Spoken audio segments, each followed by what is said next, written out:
And Parashat Tetzei. Ilui Nishmat, my father, Alav Shalom.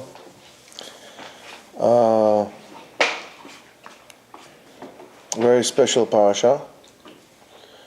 I think out of the 613 mitzvot, there's 70 something, 74, whatever mitzvot. Mitzvot of in this parasha, it's the most loaded parasha in mitzvot. It depends how you look at it, this way or the other way.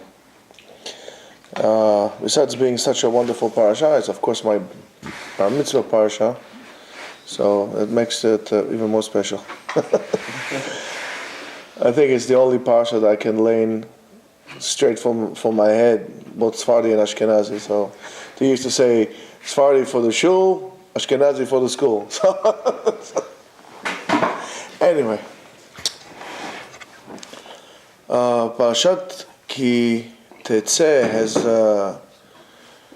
so many different issues in it that seems really not connected because of the magnitude of the mitzvot. I mean, so many mitzvot there. However, they do. And I'll just take one aspect, hopefully, of that, and we'll see how we go about it. So there are different parashiot and different statements or chapters in this parasha, that really have to do in the relationship between, you're laughing again, between a man and a woman and if you look at it, it kind of graduates itself through the stages as you go into the parasha. The parasha of Eshet Yefat Toar opens Parashat Tetzei, and of course it's interesting to ask, why is it called Eshet Yefat Toar? You should say Ki Tetzei LaMilchama Elohevecha Veshavita B'Shivya Isha Yefat Toar.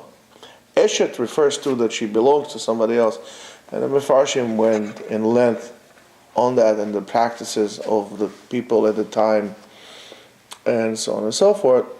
However, if we look at them and we'll read those psukim by themselves, you see that in terms of value, in terms of, they're quite neutral. There is a certain happening there. There is a war, which is the big event. Is a war, and inside that big scenario, big picture of the war, there's a small other story that's being told about a soldier who sees a beautiful woman and he desires her. That POW, according to the parasha, according to the Mefarshim and the parasha, that lost her father and her mother and so on and so forth, and the Jewish soldier who desire her and take her. Of course, we need to say that this woman is not a Jew.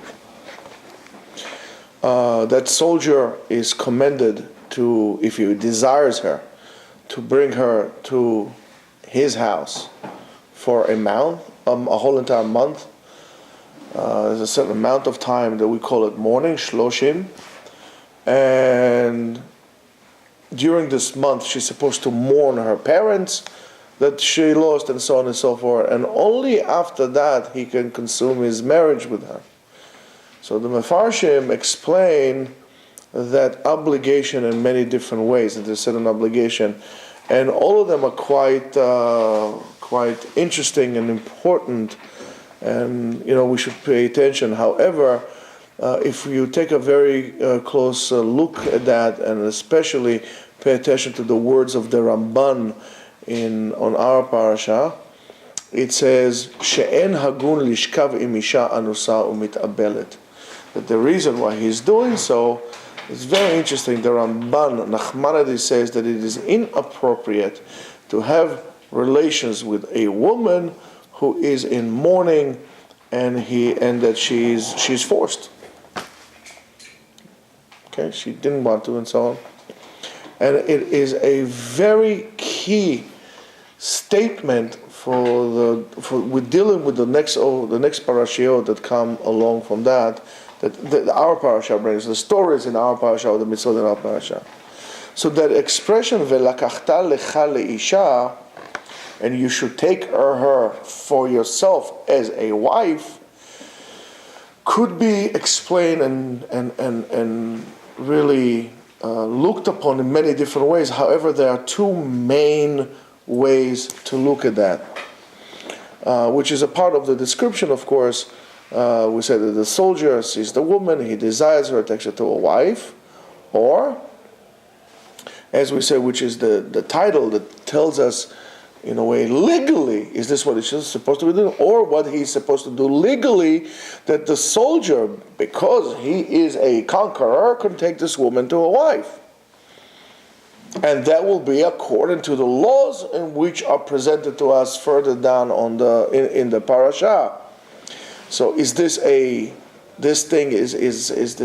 positive thing, or is it a negative thing? Is it a bad thing, or is it a good thing that is happening there? And again, the psukim as they are for themselves don't give us a true account on whether it's a good thing or it's a bad thing. Just tell us, if that's what happens, you need to do 1, 2, 3, 4, and this give us a form of a law. So before we go to the two main branches of schools of thought on that, we have to admit that it's quite difficult reading this parasha, because the parasha talks about the destiny of a woman, and the parasha, what we might consider to be cruel, does not allow the woman, to really share her voice on that, or her opinion about the whole matter. And I'm not asking you go to a war, you see her, you snatch her, and so on and so forth. Does she really want to marry him, or she is? Do we ask her at all? It seems as if in the parasha, this woman is prescribed more of an object. And the questions are dealt with, what exactly should we be doing with this object at that matter? It's quite difficult. Now, when we say that, when the Torah says, and she's going to sit in your house for a month and she's going to mourn her parents, is she obligating to mourn the parents, or the Torah allows her to mourn the parents? That she has to, or the Torah allows her, which is quite of a new concept in the way they conducted war in those days. That permission that the Torah gives the woman to mourn her parents, it is a key note to understand, because until that point, women were really an object, or just an object. Here comes the Torah, and we say we miss those things all the time because we're too busy skipping it and reading further down. But here the Torah comes, and the first time tells you that this thing in front of you is a person, is not an object, and she has a personality, and she has a needs and feelings, and so on and so forth. But again, when it comes to the marriage section, when it comes to marry her again,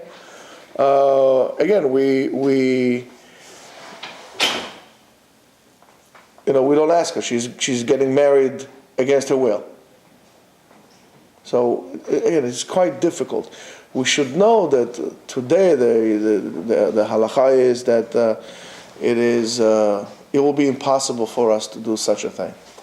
So if you are really concerned about it, don't be so concerned. We don't really do that, which allows us to really, instead of struggling with the morality of that, to really pay attention to what the Torah is trying to tell us. And really, it's a very long opening about this thing, but it is a very bad misconception among many people. So we need to understand, and maybe like this will appreciate greatly how the Torah is actually revolutionizing the concept and of dealing with women and what women are all about.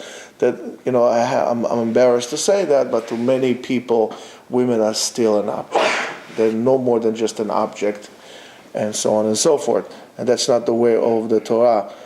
The problem of seeing a woman as an object is maybe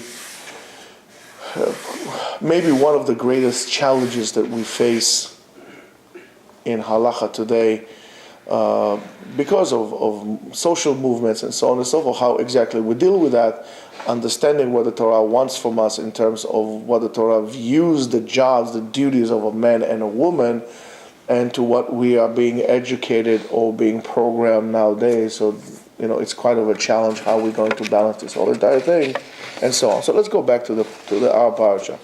So Rashi explains to us and makes this point even more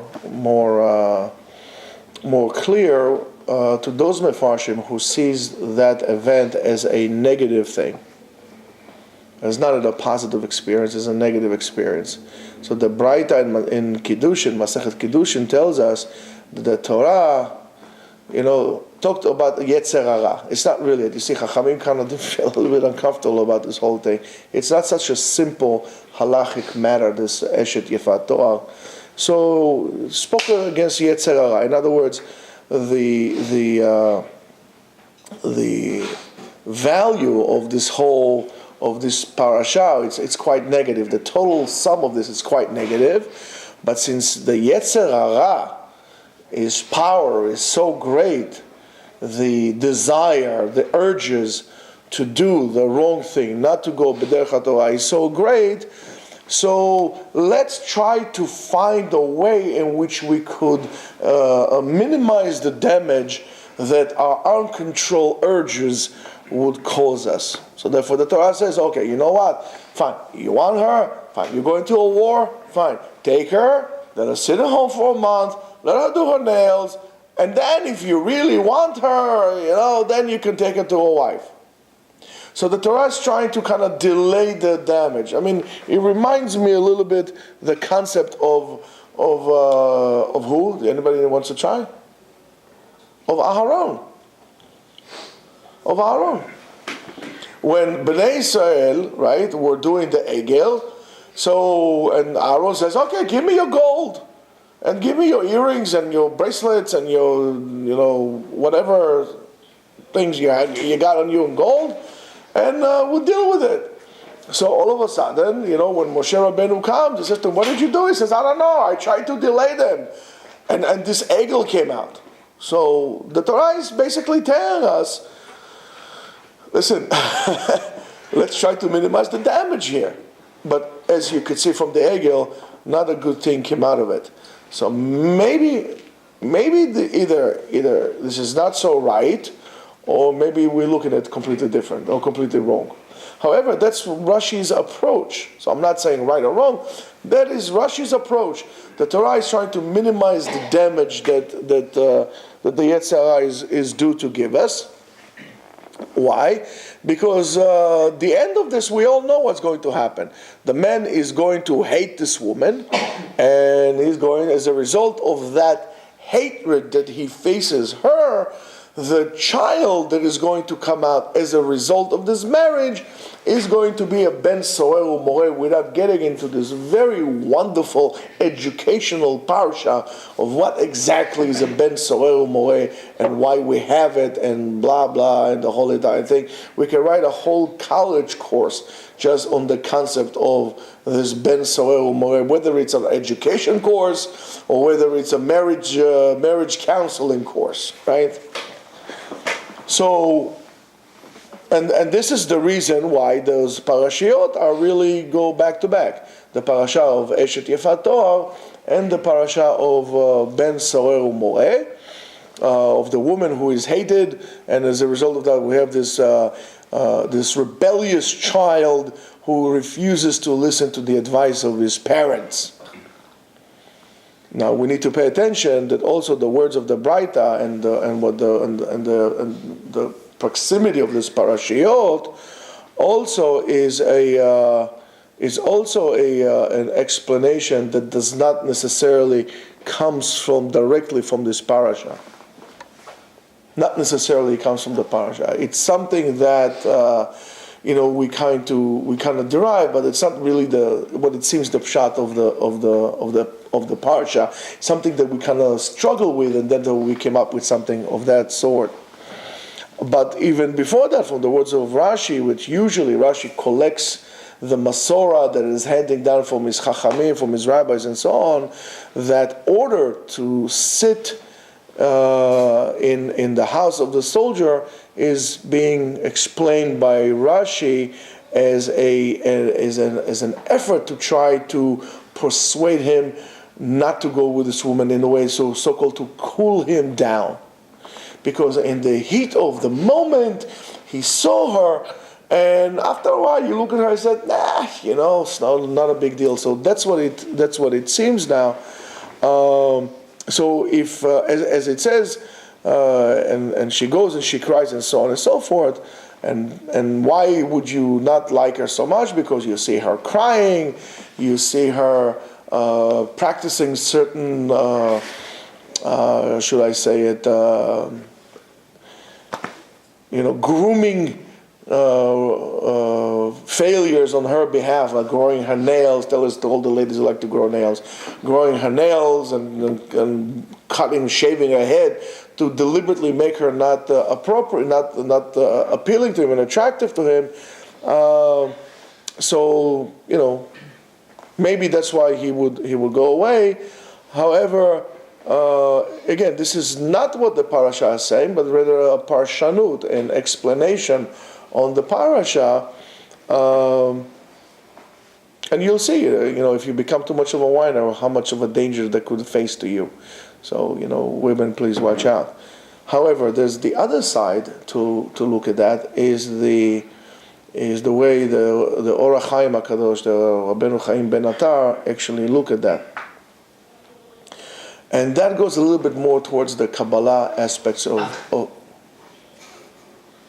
things. According to him, the lesson to be learned from this parasha is a very positive lesson. It's a very positive lesson, and it's a positive experience, not a negative experience. The Jewish soldier sees the human aspect of this woman who wants to connect to him, and as a result of that, he wants to connect with her and make her a part of his own world. Of course, it's known what the Mekubalim says, that there is probably a holy spark in this woman that desires to be with this man, and that's why he's able to see it, to connect to it, and that's why he's trying to take the spark out of the and reveal it and bring it to the light. Let's call it this way. And that it says, "Ki tetzei milchama," that if you, of course, it's called milchemet reshut. Ki tetzei, if you will go, milchemet reshut. So that is the connection between the mitzvah of mesirut nefesh. A person is willing to put his life in danger to protect the people, and it says yefat toal as an expression for something that is positive, not something that is negative, right? Yefat toal, it's a compliment. So therefore, as that action, ki tetzei milchama el ovecha v'reita b'shivya eshet yefat toal. So going to a war, milchemet reshut, and protecting yourself, lichora, might seem as a very noble and a beautiful thing to do. Bringing her home seems to the Or HaChaim as soft words of closeness, of caring, of compassion, of bringing body to body, coming to the source. Of course, this is all a spiritual manifestation. We're not talking necessarily just about bodies, but as a spiritual entity, coming home to the place in which fits you, which you deserve. So why is it for those? Why is it that to those, he didn't go along with the trend of the ugly case and so on and so forth? Why did he go? So if you look at the Zohar, Baruch Or HaChaim, as says a little bit on the Kabbalistic side, if you go in the Zohar, and the Zohar on this parasha, he says, Ki, it says over there in the explanation of Eshet Yefat Toar, Eshet Yefat Toar is the Neshama. Therefore the Zohar has a totally different trend on this altogether.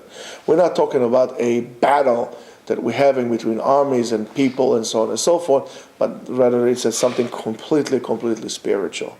We are talking about your neshama. Eshet Yefat Toar is your neshama, is your soul. And if you see it, now it kind of connects it all together.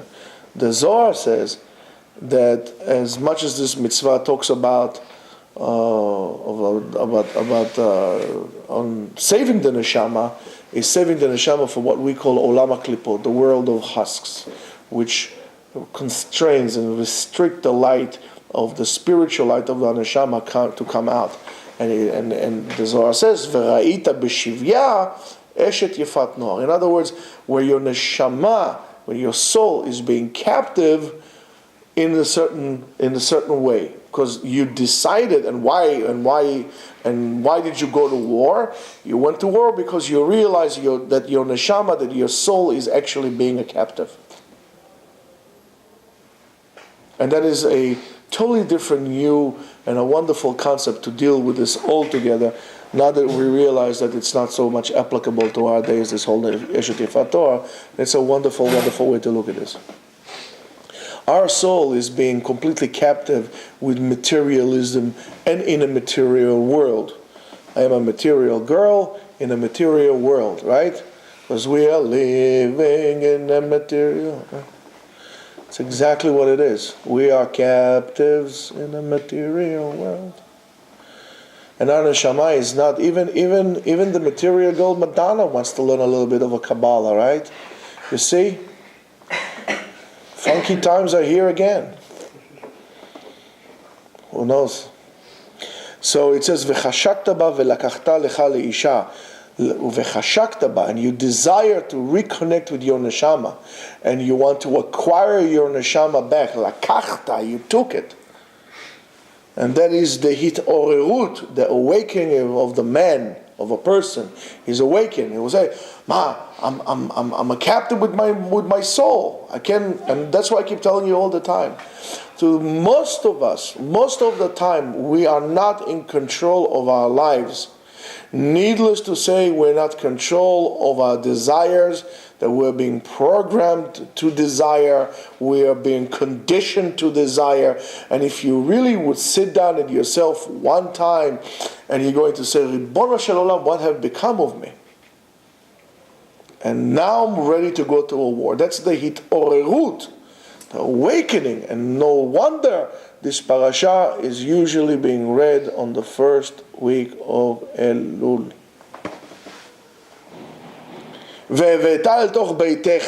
And you should bring her inside your house, says the Zohar. This is the house in which the neshama was expelled from.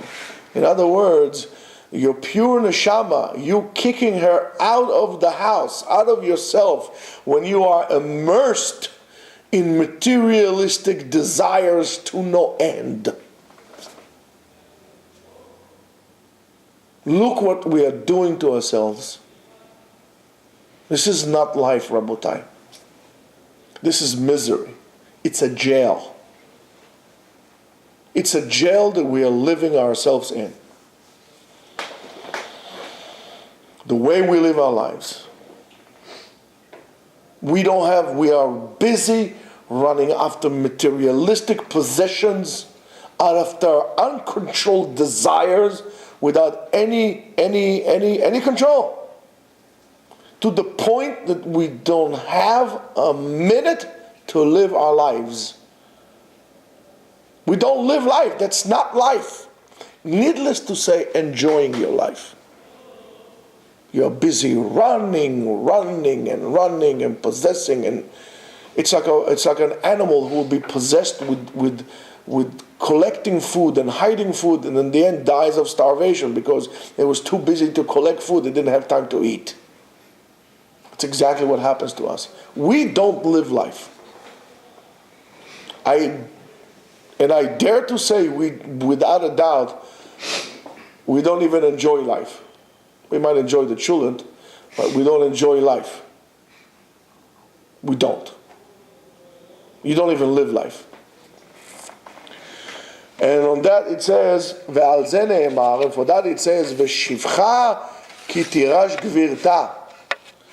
A maiden, a wench, is going to inherit the mistress, the woman, the balabusta, the queen, the girl, the famous stories, right? You hear it all the time. There was a lady, she was nice, and there was a mistress over there. Not mistress, how you call this? A wench, she's cleaning up the house, a cleaning lady. Esmeralda, whatever her name is. Before you know, the husband throws away the wife, and this lady becomes the lady of the house. It's exactly what happened to us. Why? Because she was willing to offer the husband filth, and he fell for it. And before you know, she brings her brother Pablo Escobar to live in the house. That's what happens. So that shifcha, that wench, is the Yetzer Hara that penetrated, that entered the house, and the lady of the house is your neshama, in which was expelled from it. And now you went to a war and you brought the neshama back home. וגילחה את ראשה ועשתה את ציפורניה. She shaved her head and she did her nails. In other words, she needs to purify herself for the tum'ah in which the nachash put in her. In other words, in your neshama. When you left your neshama, you threw out of the house, you left her unattained. And she became filthy and unclean. And now the neshama needs to purify herself. When a woman goes to the mikvah, she goes to purify herself. She needs to make sure her nails are clean and her hair is brushed. And then the husband desires her as the day of the wedding. It's a wonderful thing. I don't understand why there are so many people who don't keep family purity. It's a recipe for shlom bayit, rabotai.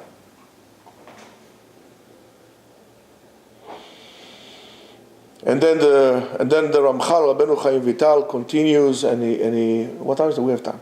He says in Sefer Alikutim of the Kitvei Ari, which we have over there, it says V'achareze ubachta et avia, and she cried for her father. Who is the father? Ze HaKadosh Baruch Hu. Ve'et ima, who is the ima? Zoi Knesset Israel. As it says, Ki acharei shuvi nichamti. After I'll return, I will have comfort. The Nechama comes after. What's acharei shuvi nichamti? That's exactly it. Ve'yashva beveitecha.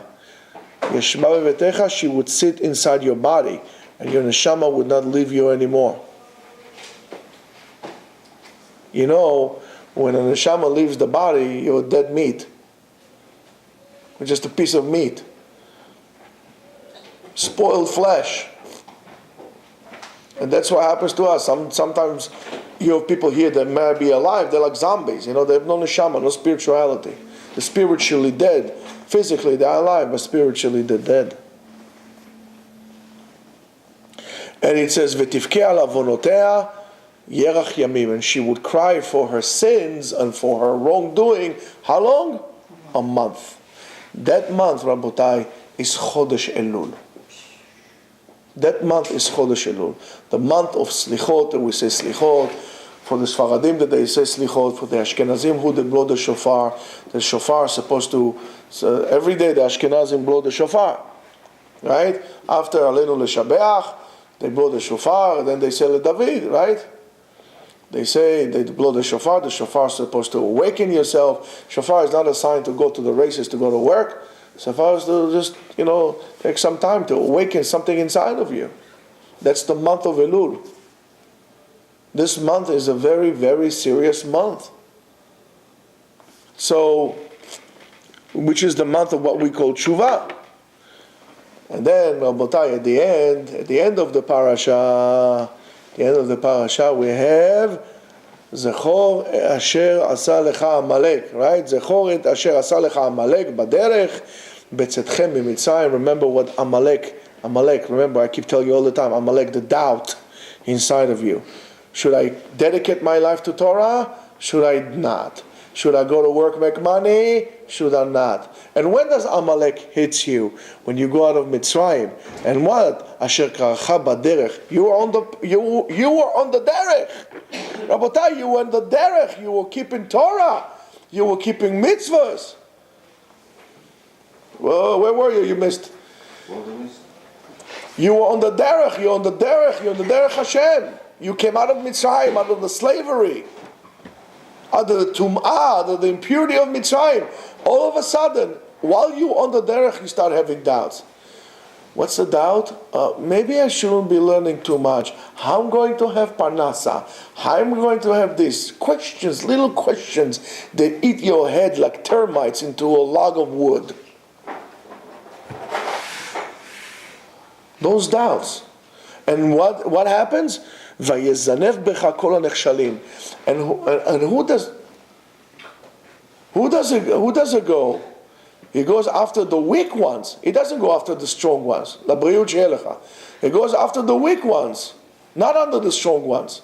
Those who are not so stark. Ve'ata ayef ve'yageh. You're tired.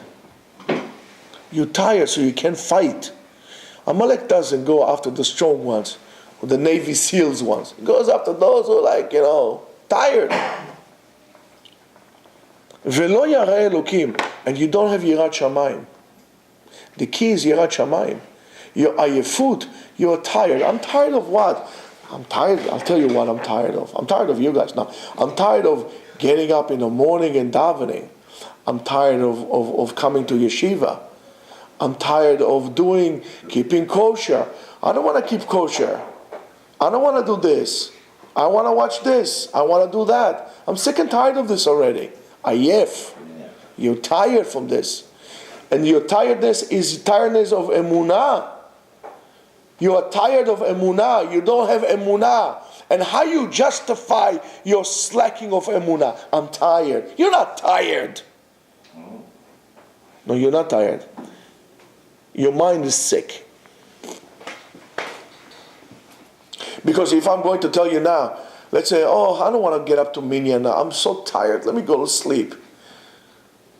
And I'm going to tell you, I have a nice girl to do an avera with. Oh, you'll be jumping. So what happened to tiredness? But for that, I can find some koach. So you're not tired. On top of that, you're also a liar.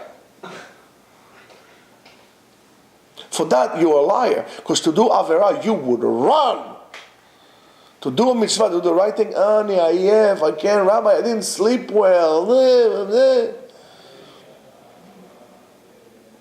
To stay up all night, to go to some place when girls running around naked like Chava before the sin, that you're not tired.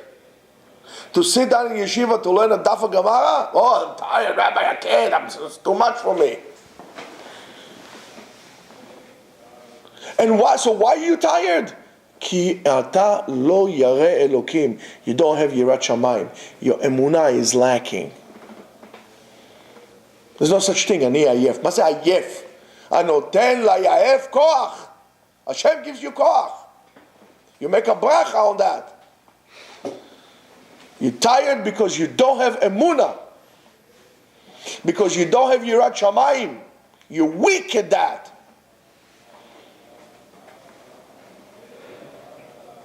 That's the problem. והיה בהניח השם אלוקיך לך מכל אויביך מסביב. And when HaKadosh Baruch Hu left you alone with all the enemies all around you, בארץ אשר אלוקיך נתן לך, in the land in which Hashem gave it to you. And what does He give to you? לנחלה, you're going to inherit it.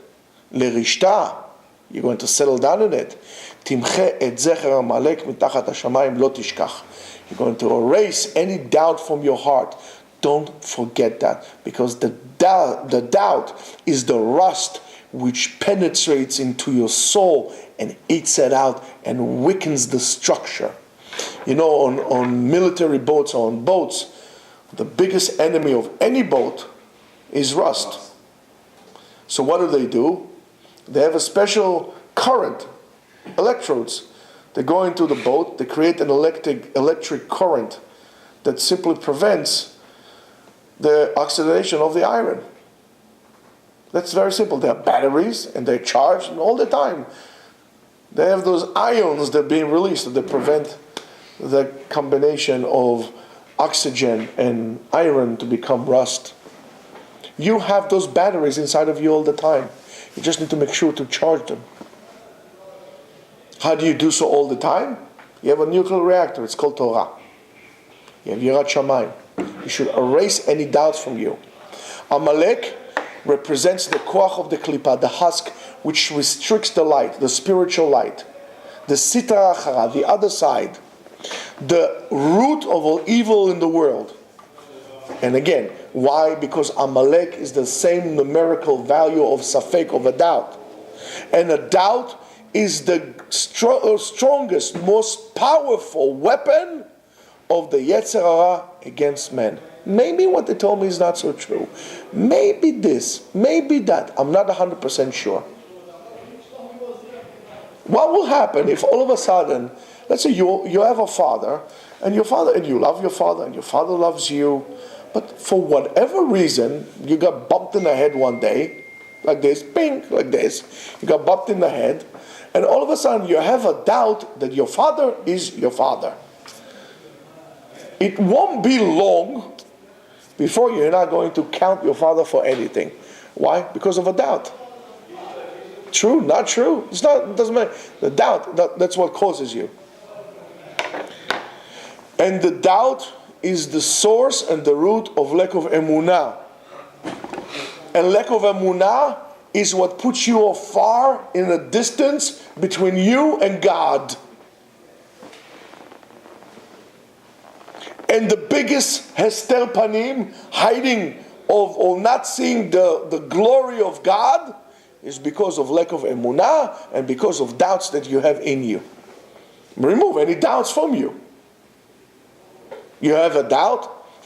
Go find out. Let me ask you a question. A few weeks ago, I don't know, 2 weeks ago, 1 week ago, whatever weeks ago, there was a Powerball Mega Millions, one of those things, $700 whatever million. Imagine you think that you might won.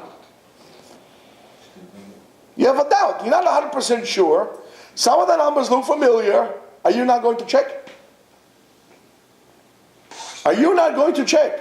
Of course you're going to check. I have a doubt. No, maybe I won. Even if you look at the numbers and you saw, let's say for example, the numbers were 2, 16, 13, whatever, you know, and you picked up, instead of 2, 13, 16, you picked up 1, 2, 5, 37. You know, all the numbers are off. You're still going to check. Well, maybe I got something. You have a doubt. So if you have a doubt, you want to remove the doubt. Why wouldn't you remove the doubt so you have it clear? Because your emunah is lacking. In anything else, if you have a doubt, 1 second, did he pay me? Did he give me the right change? Let me check again. I gave you money. I gave you, let's say, $100 in $20 bills. You're going to count, oh, maybe, 1 second, maybe he only gave me 80. You're always going to check if there's a doubt. Why, when it comes to this, you don't remove the doubt? Because you don't have Yirat Shamayim. Because you don't have Yirat Shamayim. Because you decided that you're too tired. HaKadosh Baruch Hu gave you an permission to pray to Him, to talk to Him. And you're going to waste it sleeping? He gave you His Torah, His holy Torah, to learn, to toil. He even gave you permission at one day to call it your Torah.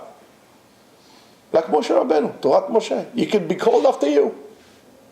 There's a book here, Beit HaBchira, Rav Meiri. That's his Torah. And then we have over there, Or Etzion. And over there we have Shita Mekubetz. And over here we have Pnei Yehoshua. That's his Torah. That's the Torah of the Pnei Yehoshua. That's the Torah of the Avnei Nezer. That's the Torah of the Shulchan Aruch. And so on and so forth.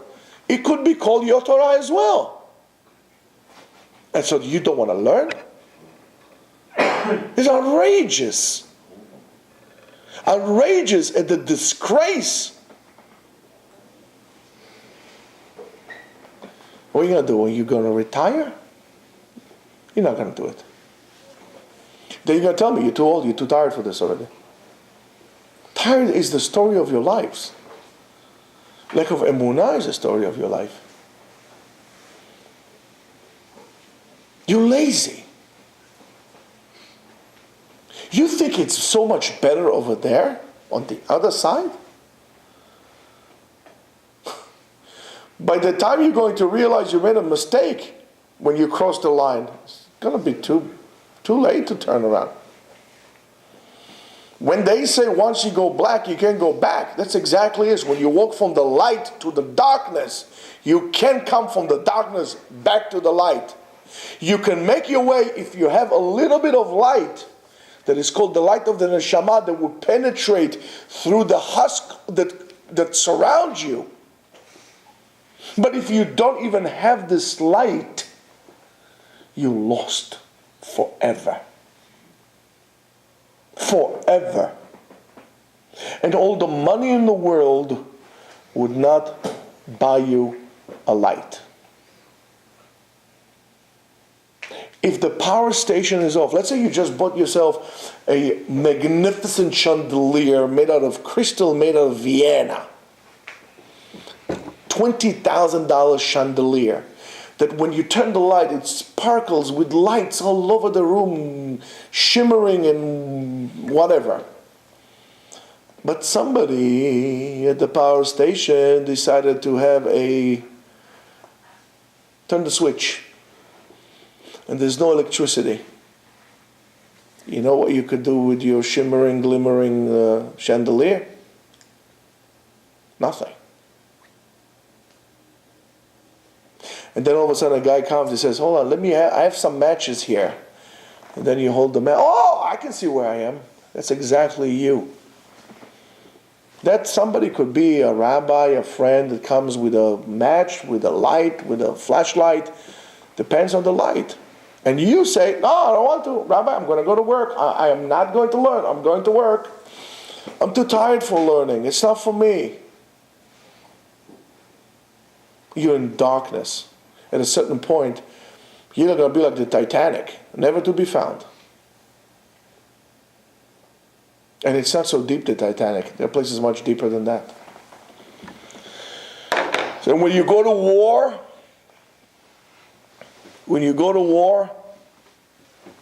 in order to win the war, you need to remove any doubts from your heart. That's why America lost every war since World War II.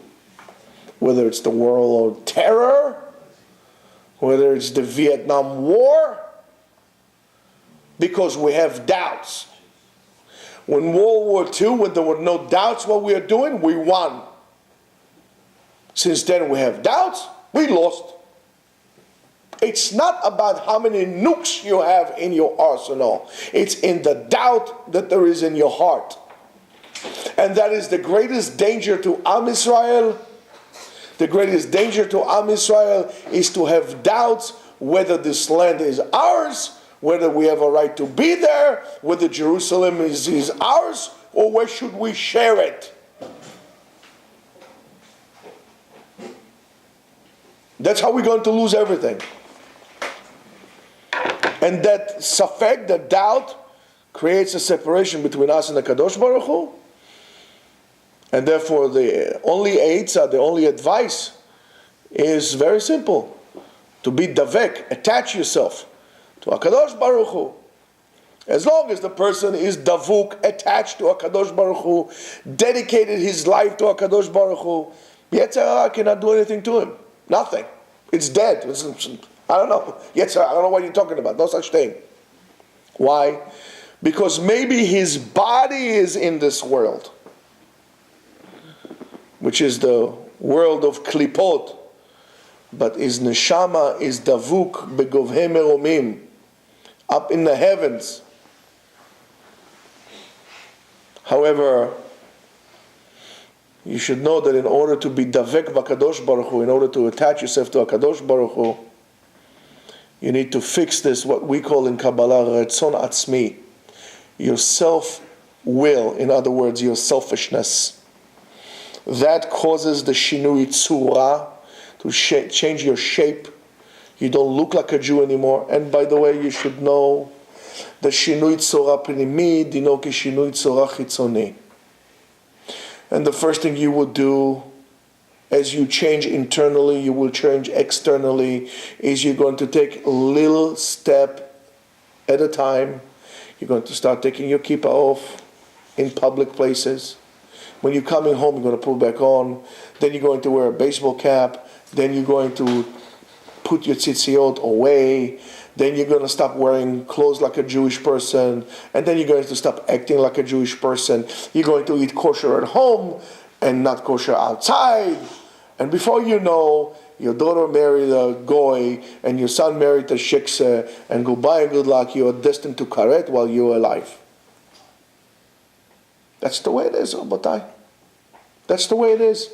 That's why there's no excuse to be mediocre on providing good, solid, uncompromising Jewish education, regardless of how much money it costs you. If your son is sick, lo alenu, chas v'shalom, tfu tfu tfu, and the doctor tells you, I can save your kid, but you will have to pay me $10,000 a year to save your kid. It's going to take a process of 5 to 6 years. I said, how much? 10,000? I'll give you 20. It comes to Jewish education. Rabbi, it's too much money. The doctor saves the body. The rabbi says the soul. Or to the rabbi, you don't want to pay. You can imagine you give your son antibiotic mixed with cyanide. That's the mixture of Jewish values in non-Jewish values in the education of your child. Do not compromise on that, or you would lose your child. Send them to a university when they have to learn Christian theology is a death sentence to the spirit of your kid. That your kid was wearing a tzitzit before and it was learning Torah, before you know, he's doing nothing. Because it took a foreign theology course, mandatory.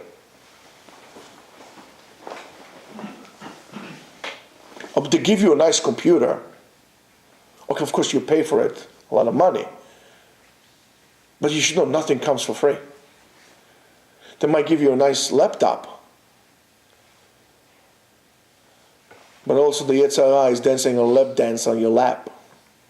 Because you're taking a Christian theology course mandatory, poisoning your kid's mind. You did not bother to give your kid proper Jewish antidote, spiritual antidote. You're losing your kid. Unfortunately, it's quite common around us. Unfortunately. And that, when you separate from HaKadosh Baruch Hu, in other words, what selfishness will do to you is cause you to separate from HaKadosh Baruch Hu. You're not willing to give from yourself to the people. You're not willing to give from yourself. You're selfish. That selfishness will cause you a separation. You want to attach yourself to HaKadosh Baruch Hu. Learn to give. In other words, let's say you are in a shul, and the shul says certain things that need to be repaired, and need to be fixed. Nothing is perfect, and that's the beauty of it. So you don't want to fix this. You don't want to roll your sleeves and fix, so you go to a different shul. That's selfishness.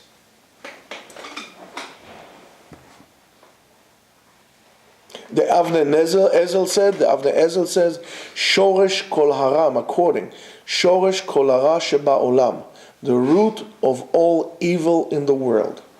and the root of all kilkulim, all the bad things that happen in the world. Gam bechinuch habanim, including educating your kids.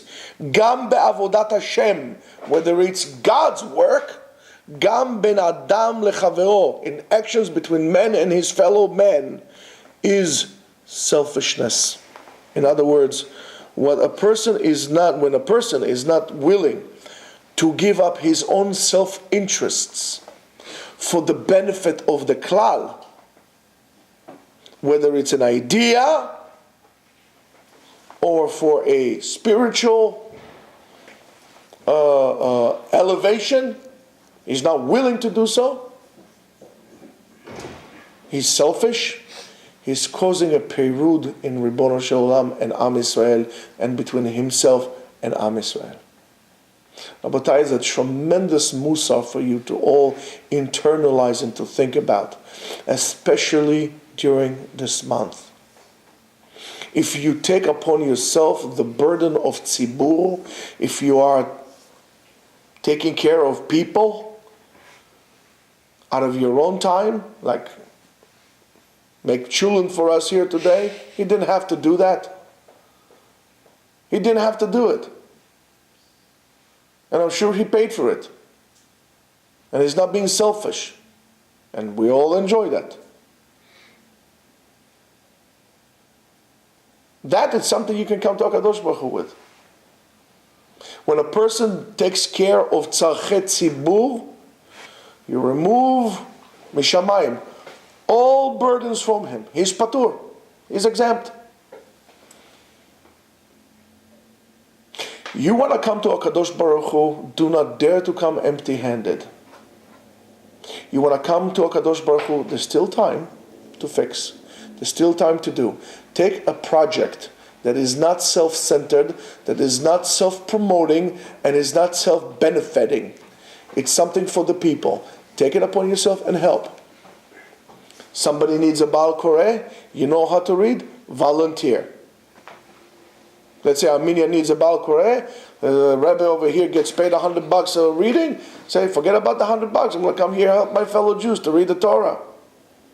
Yonatan needs to blow the shofar, they need him in Eitan Shul, I'll blow the shofar for you. What's the big deal? And so on and so forth. You need to learn, he doesn't know, or he knows, you help people. You push them to do the right thing. Don't be selfish.